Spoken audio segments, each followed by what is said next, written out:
Hello, everyone. Welcome to the Raw Take. I'm your host, Rob Reed, and this is your review for AEW's All Out 2021. This was such a good pay per view. Easily the best pay per view of the year. Like from top to bottom, from first match to end, best pay per view of the year. Absolutely no doubt. Uh, uh, Maybe we just have to get into it because holy crap, there is so much that happened on this show. Uh, First, we have the buy-in. Had a really fun opening match. Was uh, uh, Orange Cassidy, Chuck Taylor, Wheeler Yuta, Jungle Boy, and Luchasaurus. They took on Matt Hardy, Private Party, and TH2. Really fun opening match. A lot of cool, fun spots. Uh, oh, excuse me. Still waking up. uh, oh, just trying to remember who actually picked up the win.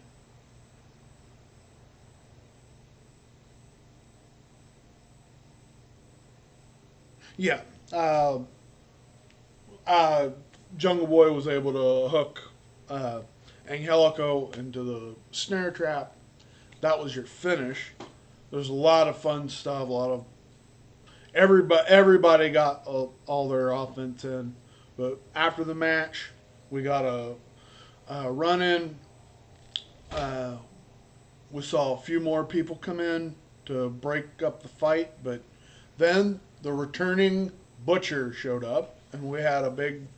Uh, the Hardy family office was able to stand tall after the match, get some heat on them after the match. It's good to see Butcher back. Uh,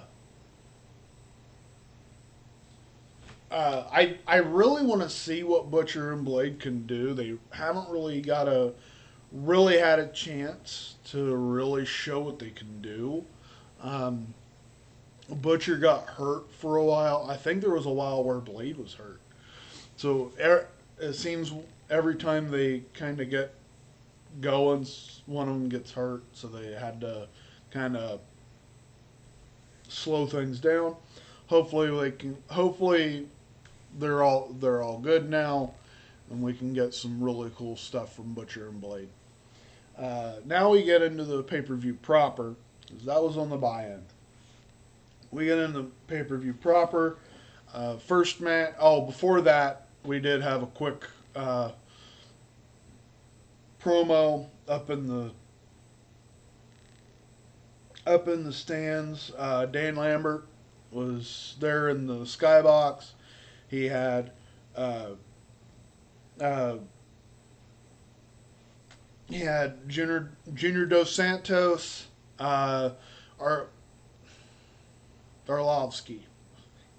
Jeez, names are skipping me.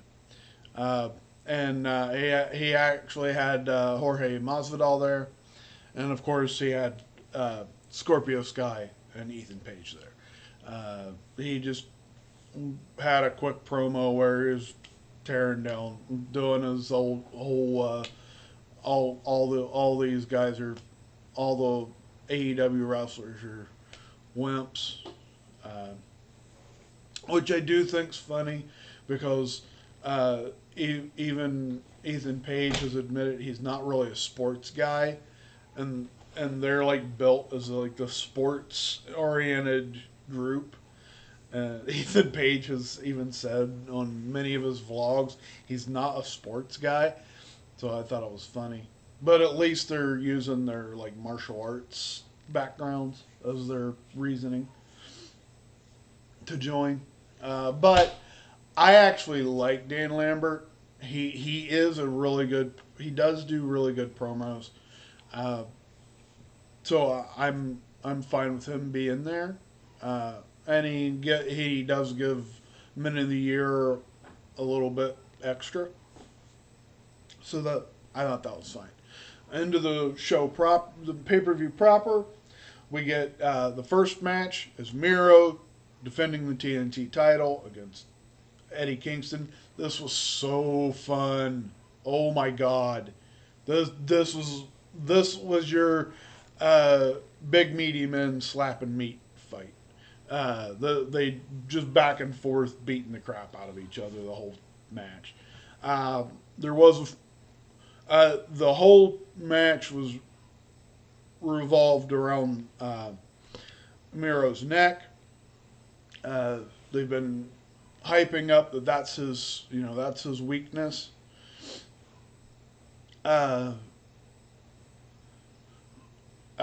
We saw at one point a corner turnbuckle pad was taken off. Eddie Kingston was actually getting ready to throw Miro into it, but the ref stopped it. He is a ref. He is doing what a ref should do. But as he was blocking, Miro did a mule kick to low blow to Kingston, hit him with the Machka kick, 1, 2, 3. It was a way to keep Eddie Kingston looking strong. I knew that Miro had to win here, but it's a way to keep him strong, and I think it's going to lead to another match. I think that Eddie Kingston is winning the tag team titles I think Eddie Kingston is winning the TNT title at the Arthur Ashe Dynamite in New York. I think that would be a huge moment. Eddie Kingston winning the TNT title in his hometown. I think that would be freaking awesome. Next, we get Jon Moxley versus Satoshi Kojima. Another fun, just two guys beating the crap out of them match. No surprise, Jon Moxley picked up the win. But Kojima looked really good in the match. After the match, Moxley is, he respectively bows to Kojima. And then Minoru Suzuki's music plays, and I lost my shit. I've been wanting Minoru Suzuki to be the guy to challenge Jon Moxley the entire time, and this was awesome. The entire crowd just went absolutely bonkers. If you have never seen Minoru Suzuki, you're in for a treat for sure. Everybody calls him Murder Grandpa for a reason. He's getting up there in age, but man, he is like one of the most. He's a technically sound wrestler, but everything he does just looks violent. Like everything he does. Like he got into the ring, and they just started trading forearms, and like almost immediately you could see blood on Suzuki. Like, maybe it was from Moxley's other match. Maybe it wasn't Suzuki's blood, but it looked like he already got cracked hard, and he just came back even harder, locked Moxley in a rear naked choke, turned it around, picked him up with the Gotch-style power driver, hit him with it, and then he left. That was freaking awesome. After that, we got Britt Baker defending the women's title against Chris Statlander. Another really fun, really good match.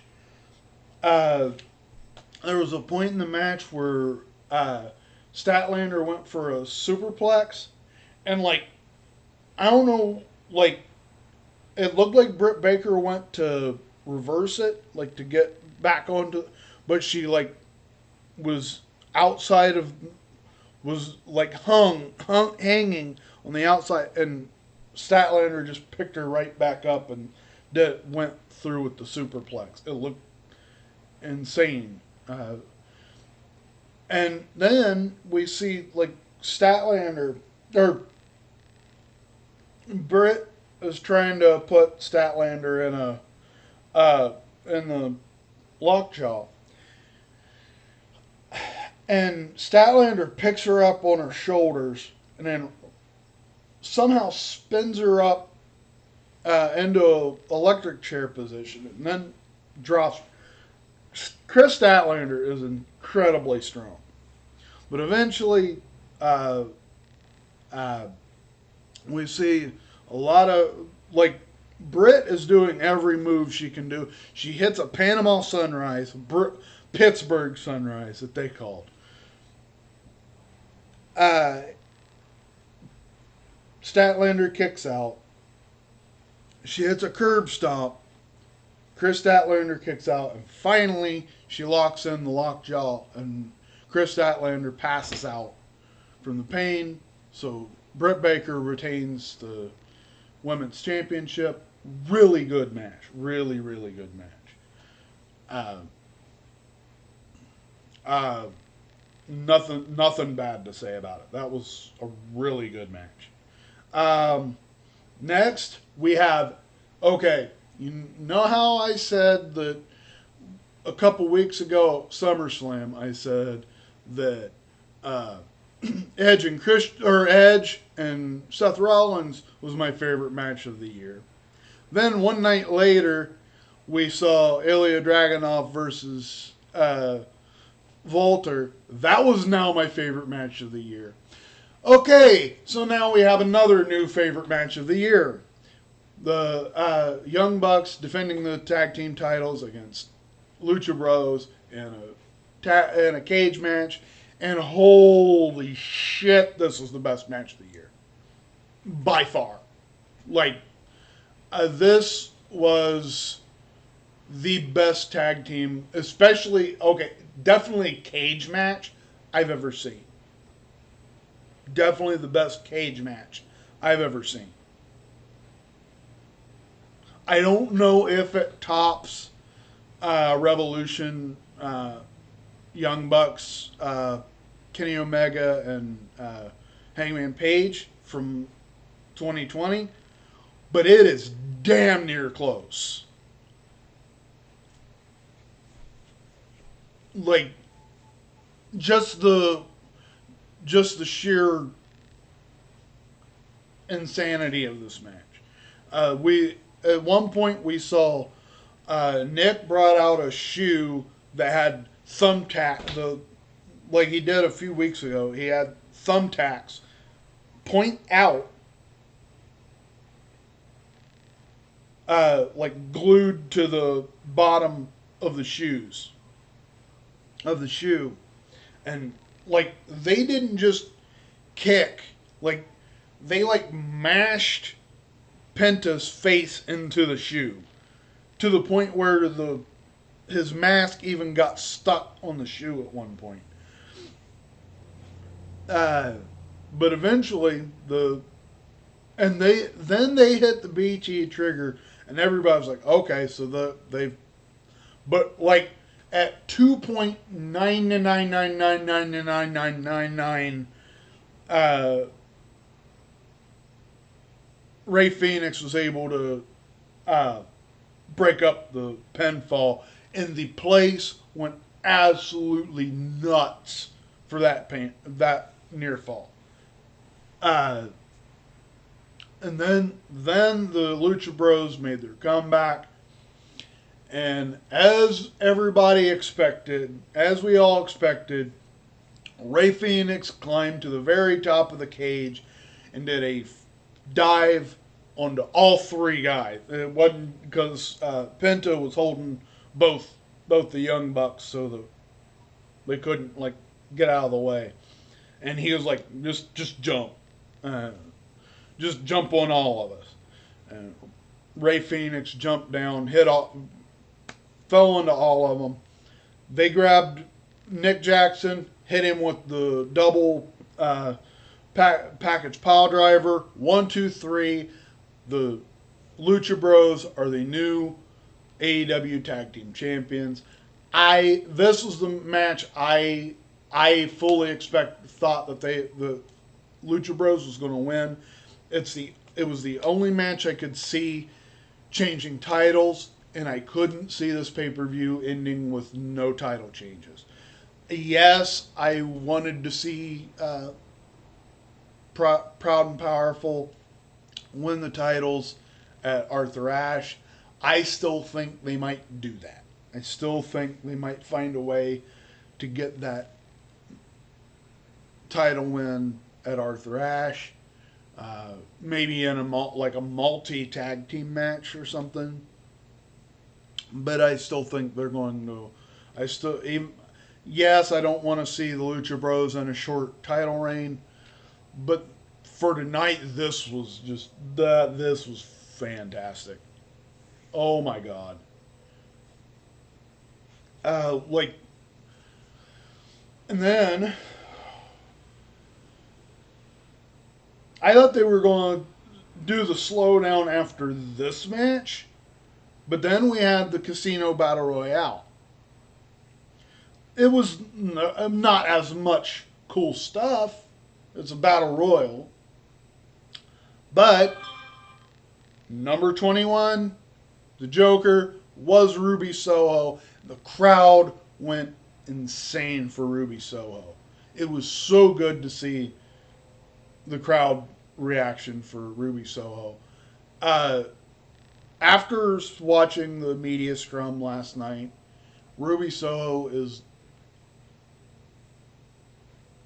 seems like one of the nicest, sweetest people in the world, and she deserves everything she gets in AEW. She did pick up the win. It ended up, the final three were Nyla Rose, Ruby Soho, and Thunder Rosa. They were able to get Nyla Rose out, and you had Thunder Rosa and Ruby Soho, the obvious two fan favorites of the match, in the ring together, and I likened it to Undertaker and Shawn Michaels finishing out the Royal Rumble. That's what it felt like to me, because they got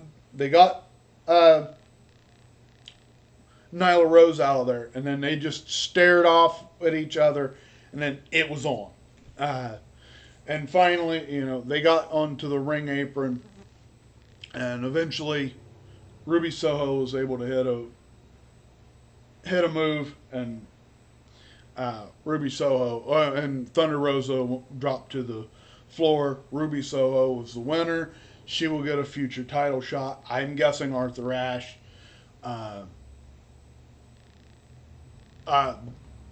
That was, and yes, Ruby Soho got to come out to the Rancid song, so kudos for that. That was fantastic. Then we have Chris Jericho versus MJF. If Jericho lost, he would have had to retire. As I am saying that, you probably guessed, Chris Jericho did pick up the win, but the way they got there, near the end, MJF hit a Judas effect. He pinned Jericho, but the way the referee was positioned, she was on near the rope side, just staring at Jericho's shoulders to make sure they were on the mat. But right before the 3, Jericho put his foot on the ropes. So she didn't see it, so she counted 3. So everybody thought, oh no, he got screwed. He lost. She didn't see his foot on the rope, and that's how it's going to end. But a little earlier, there was a run-in from Wardlow, and Jake Hager fought him off. But there was a couple referees that had come out, to separate them. Well, one of those referees was there during that time. He goes over to Aubrey, who was the ref for the match, and said, "No, I was here. I watched. Jericho put his foot on the rope before the 3." So they restarted the match. And at first, MJF locks in the Saw of the Earth armbar, but Jericho's able to fight out of it. He puts MJF directly into the walls, and then he tried as hard as he could, but I think he just started to lose his balance. He went to do the full-on lion tamer, but I think either MJF is not that flexible, or Jericho kind of started to lose his footing, and he switched it back into the full Boston Crab walls. But it was enough. MJF taps out. Jericho wins. He doesn't have to retire. I went back and forth. I initially thought maybe they were actually going to go through with it, but here I will say this is the right way to go. Let him get his win. No, I don't think it hurts MJF in the slightest. I know you're going to see people going, this is going to kill MJF's momentum. It's one loss, and it's the second loss in his entire career. I don't think his career is over. MJF will be able to get over on his mouth alone. He's going to be fine. He is going to be 100% fine. But I think there's still a few matches for Jericho to do. So it's the right choice to. And let's face it, he's not been very good in commentary lately. So I was fine with him winning here. And next, if I'm right, I believe I am. Yeah. I wasn't expecting it to be this early on, but CM Punk versus Darby Allin. I wouldn't say it's definitely not CM Punk's best match. It's his first match in 7 years. If anybody was expecting CM Punk to put on a 60-minute Broadway or something like that, they're kidding themselves. I saw someone getting all. They've been spending the last 2 weeks saying, "Oh, he's gonna suck. He's gonna suck. He's gonna suck. He's gonna suck. He's gonna suck." And because it wasn't a 5-star match, of course they were like, "Oh, wait, stop. Fuck off." It was a fine match. I'm not saying it was a great match. It was a good match. Darby Allin obviously helped carry a lot of the load with his selling. Fully admit that. But this is a guy's first match in 7 years. He's going to be a little bit rusty. Just a little rusty. But I thought he was perfectly fine.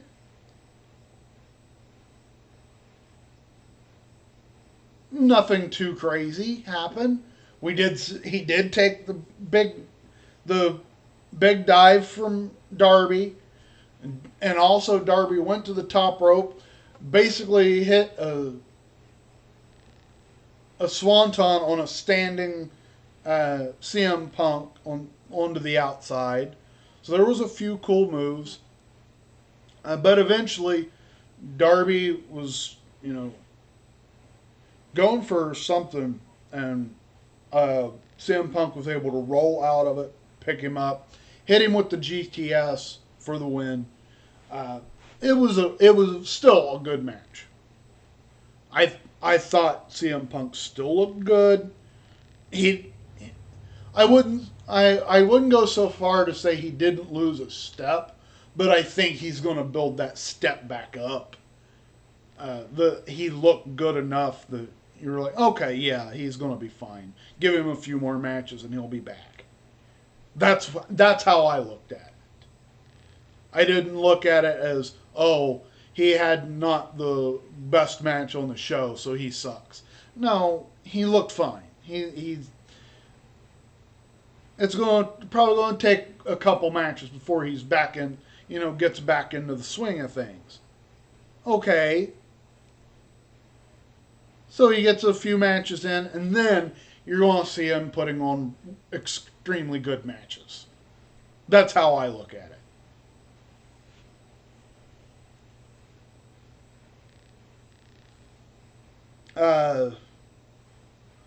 After the match, we did see Sting come back out. He shakes CM Punk's hand, and they pick up Darby. CM Punk shakes Darby's hand. Big baby face pop. I did think it was funny. CM Punk gets ready to leave, and the fans direct him on which tunnel to exit. I thought that was very funny because they always have the heel heel entrance, heel exit, and the babyface exit. I thought that was really funny. The crowd made sure to point him to the right way. I thought that was really funny. And now we get the cool down match. We had Paul White versus QT Marshall. It was as we expected. I think QT got a little bit more offense than he needed to get, but the finish was what we all expected. We did see a bunch of run-ins, and Paul White fought everybody off. QT jumped off to do a flying nothing. Paul White caught him, choke slam, 1, 2, 3. It was quick and simple. Quick and simple. Didn't need anything else to it. 1, 2, 3. Paul White wins. It's what we all expected it to be. It was the match that was to cool down the crowd, because you don't want to make have the crowd burn out by the end of the show. And the way they had stacked the show, like every match, they had the tag team match, which was where obviously the crowd was at its hottest. But the crowd didn't really lose its, I will say, tonight's crowd did not really lose its momentum. Early on in the main event, which was next, after that was the main event, Kenny Omega defending the AEW World Title against Christian Cage.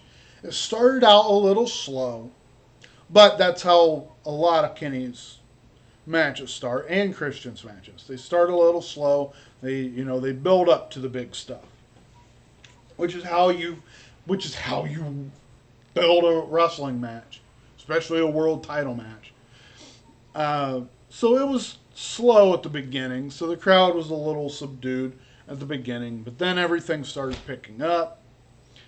I apparently there was a point when in the back where Christian Cage and Kenny Omega were going over their match, and Kenny Omega said, "How many V-triggers and Snapdragon suplexes do you want me to drop on your head?" And Christian Cage said yes, because he hit all the V-triggers and Snapdragons. We did see a cool spear spot from the apron. He speared him through, off the apron through a table that had been set out. That was a really cool spot. We did see a kill switch, but Kenny Omega was able to kick out of it. They got to the top rope. Uh, Christian went to go for a top rope kill switch, but Kenny Omega reversed it, hit a top rope one-winged angel to pick up the win. Okay, so after the match, this show is far from over. After the match, all the elite come in. They start beating down Christian. And Adam Cole's music hits, which the crowd goes absolutely bonkers for. Adam Cole comes out, looks like he's doing a standoff with the elite, and as everyone would expect, he super kicks Luchasaurus. He's joined with the elite. I mean, like he wasn't going to be part of the elite. He's been the elite the whole time. I don't know how they resurrected him from the dead. They must have went and did that seance that they had talked about. So I'm waiting to watch that on BTE when they bring him back to life. I'm sure that's going to happen. But he comes out. They start beating up all the baby faces, as there was a bunch of baby faces came out to make the save, and then they get ready to do something else to Christian, no, Kenny Omega starts to do his catchphrase, "Good night," goodbye and good night, bang. But right before he's able to hit it, you hear the opening sound of Flight of the Valkyries. I'm not surprised that they didn't get... and, of course, Bryan Danielson makes his AEW debut, and holy shit, the crowd was going insane for it. Yes chants. He did not do the yes. He never did the yes move. He just kind of ran out, kind of jogged out, came into the ring. They all cleared house. And then Danielson hit the running knee to get the last of the Young Bucks out of there. I'm not surprised that they didn't get Final Countdown. Apparently Europe are charged an insane amount of money for the rights to use Final Countdown. So I'm not surprised that they were like, we'll go another direction. It's a new version of Flight of the Valkyries. It's kind of a hip-hop version of it. We'll get used to it. I thought it was fine. But that was your ending to the show. After the show, apparently, Danielson did get on the mic and he said, "People are gonna ask why I came here." He said he did put over WWE. He said, "I love that place." He said, "I still have love for that place." He said, "But the reason I came here is I'm a wrestler and I'm here to goddamn wrestle." So that was good to hear. So that was All Out. Holy crap! Like, people talk about like shift changing shows. This was one of them.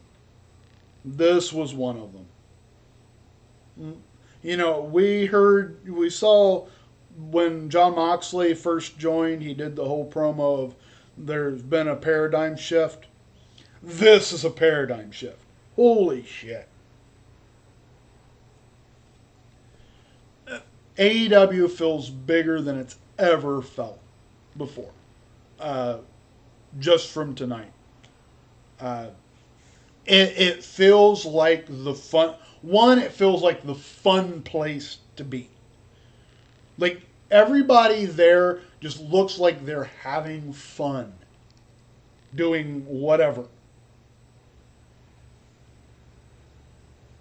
And just looking on CM Punk's face when he comes out and he's smiling. When was the last time you saw CM Punk smile?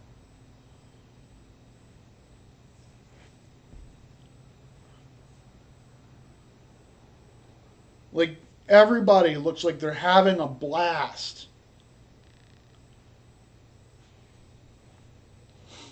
Oh, and I forgot, CM Punk is now wearing tights instead of trunks. Uh, so he's wearing full length tights now. It's gonna take a little while to get used to, but maybe he was tired of just basically looking like he was in his underwear. So, uh, but that's your review for All Out 2021. If you like this review, drop a like down below. Uh, Subscribe for more videos. Uh, Follow me on Twitter at Mr. Rob Reed. Oh, and I will see you in the next video.